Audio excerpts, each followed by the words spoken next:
الجزائر، تیونس، لیبیا، مصر، سعودی عرب، یمن، کویت، اردن، اسرائیل، فلسطین، لبنان، شام، ترکی، بلغاریہ، البانیہ، رومانیہ، مقدونیہ، سربیا اور ہنگری۔ کبھی ایک سلطنت ان علاقوں تک پھیلی ہوئی تھی اور اس سلطنت کو سلطنت عثمانیہ کہتے ہیں۔ دی آٹومن امپائر 3 برے اعظموں اور 6 صدیوں پر پھیلی یہ سلطنت کیسے وجود میں آئی، کیسے دنیا کی سپر پاور بنی اور پھر کیسے یوں تتر بتر ہوئی کہ آج اس کی داستان تلاش کرنا بھی ایک کام ہے۔ ہم آپ کو عظیم الشان سلطنت عثمانیہ کی پوری داستان سنانے جا رہے ہیں۔ اس قیمتی معلومات کی ویڈیو آپ کو پارٹ وائز ملیں گی، تو سٹوری کو مکمل جانے کے لیے سبسکرائب اور بیل آئیکن کو دبانا مت بھولیں۔ اگر ویڈیو اچھی لگے تو ویڈیو کو لائک ضرور کریں۔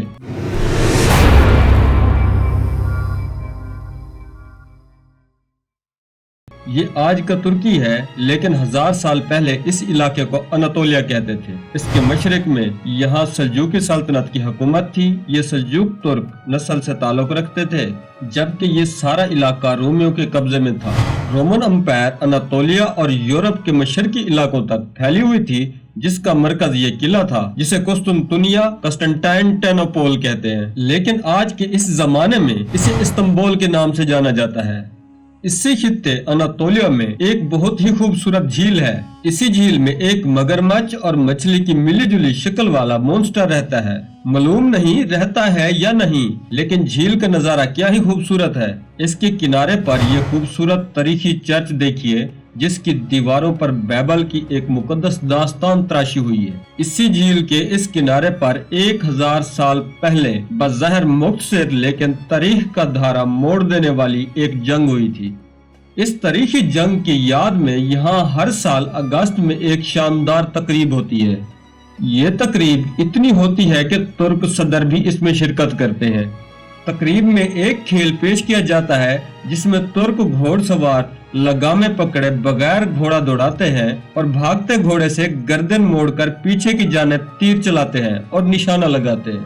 یہ آج ایک کھیل ہے، لیکن 948 سال پہلے ان کے آباء و اجداد نے یہی سب کر کے رومیوں سے یہ سارا علاقہ چھین لیا تھا۔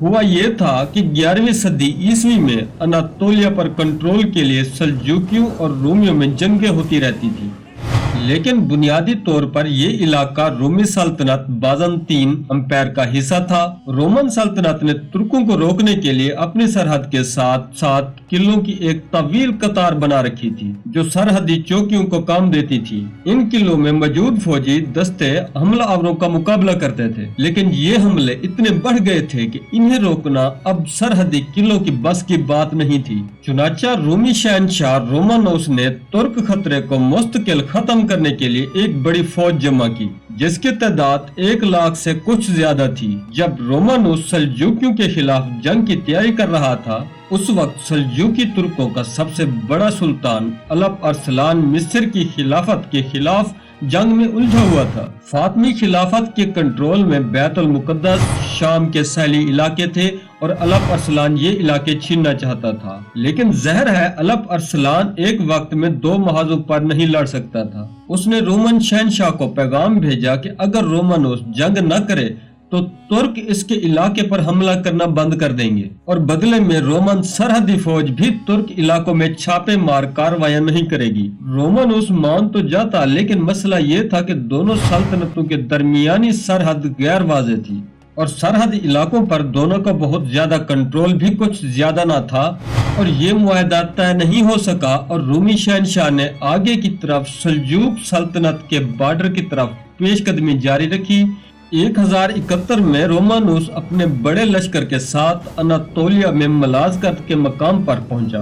یہاں سے سلجوقی سلطنت اب زیادہ دور نہیں تھی، چنانچہ الپ ارسلان کے پاس بھی ایک محاذ چھوڑنے کے سوا کوئی آپشن نہیں تھا۔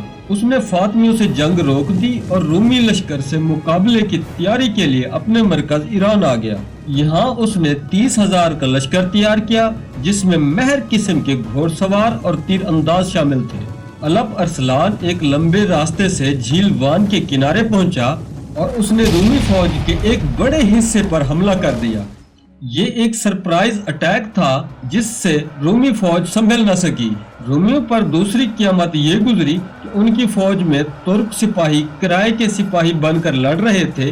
वो ऐन वक्त अलप अरसलान की फौज से जा मिले, जिससे रोमियो में भगदड़ मच गई और वो भाग खड़े हुए। फौजियों के भागने की वजह से रूमी फौज के हौसले पस्त हो चुके थे, जिसकी क़ियादत बाज़ंतीनी शहंशाह रोमानोस कर रहा था। जब उस हिस्से से अलप अरसलान की बाकायदा जंग शुरू हुई तो ये अफवाह फैल गई कि रोमन शहंशाह मारा गया। इस अफवाह ने ईसाइयों के बड़े लश्कर की कमर तोड़ दी। फौज कुछ देर तक गैर मुनज़्ज़म होकर लड़ने के बाद पसपा होने लगी।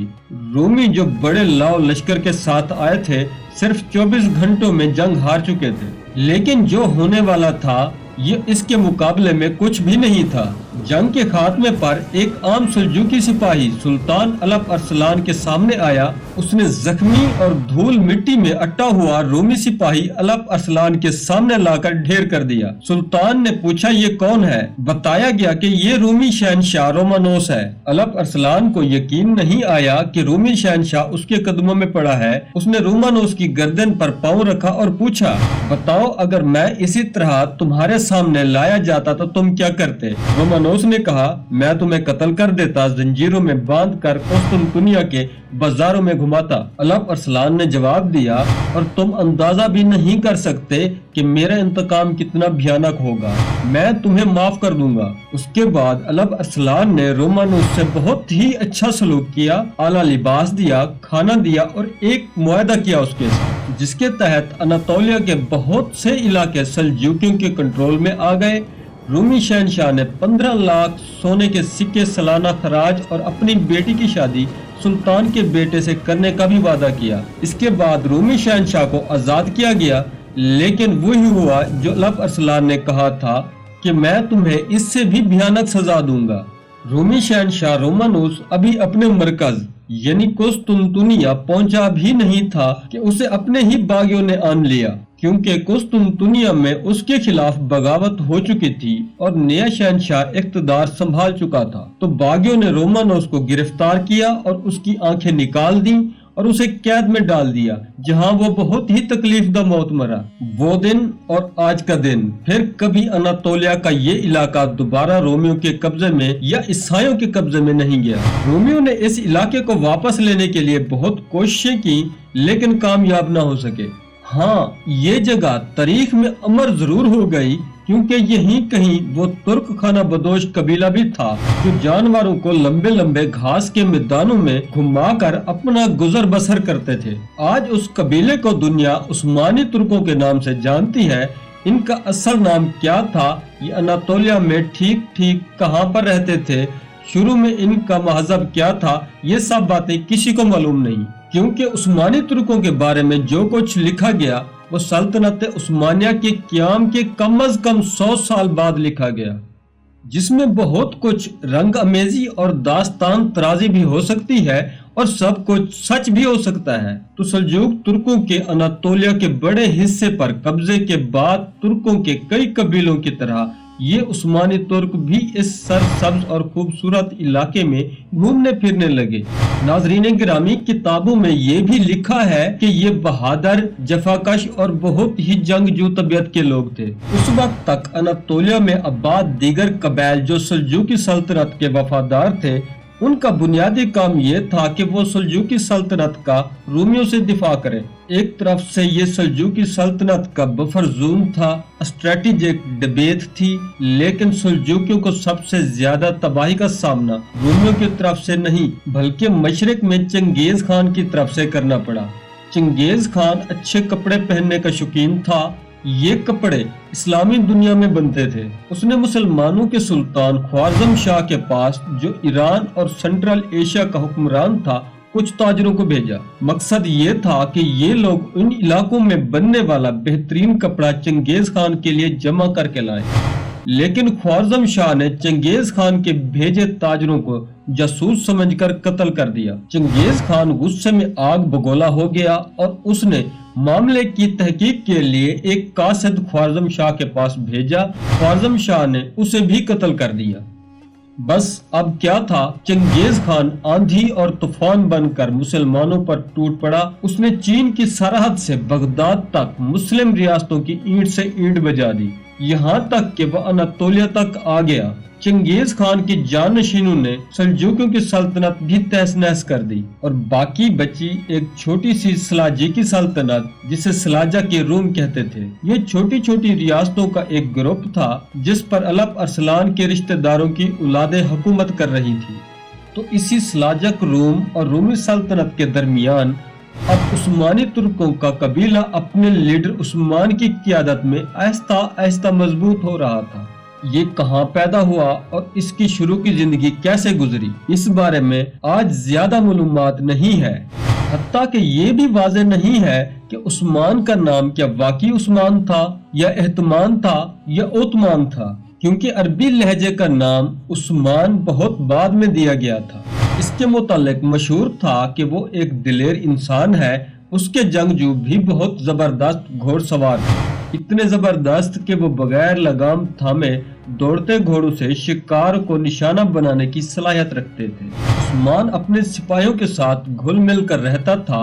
उसके इसी रवैये ने उसे अपनी फौज में हर दिल अजीज बना रखा था। उस्मान ने कुछ ही अरसे में घोड़सवार तुर्कों की एक बड़ी फौज तैयार कर ली थी। उसने अपने इर्द गिर्द मौजूद दूसरे तुर्क सरदारों को भी अपने साथ मिला लिया था। अब वो इतना ताकतवर हो चुका था कि मंगोलों की छोटी मोटी टोलियां उससे मुकाबले की बजाय कन्नी कतरा कर निकल जाती थी। उस्मान रोमियों की बाज़ंतीनी सल्तनत पर हमला करना चाहता था ताकि अपनी रियासत को वुसअत और तहफ़्फ़ुज़ दे सके, लेकिन उसके रास्ते में रिवर सिकारिया एक कुदरती रुकावट था। इस दरिया के पार रोमी बाज़ंतीनी थे जिन्होंने दरिया के साथ मजबूत चौकियां बना रखी थी। चौकियों पर मौजूद तीर अंदाज उस्मान की बढ़ती फौजों को आगे नहीं आने देते थे। लेकिन फिर सन 1300 या 1302 में एक कुदरती आफत आई जिसने रिवर सिकारिया का रुख बदल दिया और बाज़ंतीनों की मजबूत चौकियां दरिया की काट में आकर गिरने लगी। उस्मान को इसी मौके का इंतजार था। उसने दरिया पार किया और रोमी इलाकों पर हमले शुरू कर दिए। बाज़ंतीनियों ने जब ये उस्मान के हमले की खबर सुनी तो उसके मुकाबले के लिए एक फौज भेजी और यहाँ उस्मान ने वो जंगी महारत दिखाई जो उसने मंगोलों से सीखी थी और जो बाद में उस्मानियों का ट्रेडमार्क बन गई थी। उस्मान ने पहले अपना एक छोटा सा फौजी दस्ता दुश्मन के मुकाबले पर भेजा। जब जंग शुरू हुई तो उस दस्ते ने पीछे भागना शुरू कर दिया। दुश्मन उस दस्ते का पीछा करते हुए उस जगह पहुंच गया जहां उस्मान और उसका असल लश्कर घात लगाए बैठा था। उस्मान ने दुश्मन को करीब आते देखकर पूरी कुव्वत से हमला कर दिया। रोमी फौज को बुरी तरह इस जंग में शिकस्त हुई। इस फतह के बाद उस्मान ने रोमियों के कई किले और शहर फतह कर लिए, जिनमें येनी शहर सबसे अहम था। इस शहर को उस्मान ने अपना दारुल हुकूमत बना लिया। उस्मान की इस शानदार फतूहात ने उस्मान और इस इलाके के रहने वाले तमाम तुर्कों को हीरो बना दिया। अब अनातोलिया के तुर्क एक एक करके इसके झंडे के नीचे जमा होने लग गए थे। उस्मान का लश्कर बड़ा हो रहा था, लेकिन फिर भी रोमियों की बाज़ंतीनी सल्तनत से बहुत छोटा था। लेकिन वो छोटे लश्कर के साथ भी बाज़ंतीनी सल्तनत पर हमले जारी रखे हुए था, जिसकी वजह से उसके दुश्मन की तादाद बढ़ रही थी। इसके एक चचा दुमदार बे ने उसको एक मुहिम जुई से मना किया तो उस्मान बहुत नाराज हुआ। उसके इस फैसले को चैलेंज न किया जाए, उस्मान इतना नाराज हुआ कि उसने अपने चचा को तीर का निशाना बनाकर हलाक कर दिया। चचा को तो उसने हलाक कर दिया, लेकिन फिर भी वो अहम मामलात में एक शेख अदब्बाली से जरूर मशवरा कर लिया करता था। वो शेख अदब्बाली को अपना मुर्शिद मानता था और शेख की एक बेटी से उस्मान शादी भी करना चाहता था, लेकिन शेख अदब्बाली इस पर राजी नहीं थे। एक रिवायत के मुताबिक एक दिन उस्मान ने एक ख्वाब देखा जिसमें उसने देखा कि एक चांद शेख अदब्बाली के सीने से निकलकर उस्मान के सीने में आ जाता है। फिर उस्मान के जिस्म से एक बड़ा दरख्त निकलता है जिसकी शाखें मशरिक और मगरब में फैल जाती है। फिर इस दरख्त की जड़ों से 4 बड़े दरिया निकलते हैं और 4 बड़े पहाड़ दरख्त की फैलती शाखों को सहारा देते हैं। फिर अचानक तेज हवा चलती है और इस दरख्त के पत्ते उड़ते हुए एक अजीम शहर की तरफ बढ़ने लगते हैं। ख्वाब के मुताबिक ये शहर ऐसी जगह था जहाँ 2 समंदर और 2 बड़े आज़म मिलते हैं। ये शहर एक अंगूठी की तरह था और उस्मान ये अंगूठी पहनना चाहता था, लेकिन इतने में उसकी आंख खुल गई। उस्मान ने ये ख्वाब शेख अदाबाली को सुनाया तो उन्होंने कहा, मुबारक हो, खुदा ने तुम्हें एक बहुत बड़ी सल्तनत की बिशारत दी है और तुम मेरी बेटी से शादी करोगे। नाजरीन ग्रामी, बाकी की स्टोरी हम बताएंगे।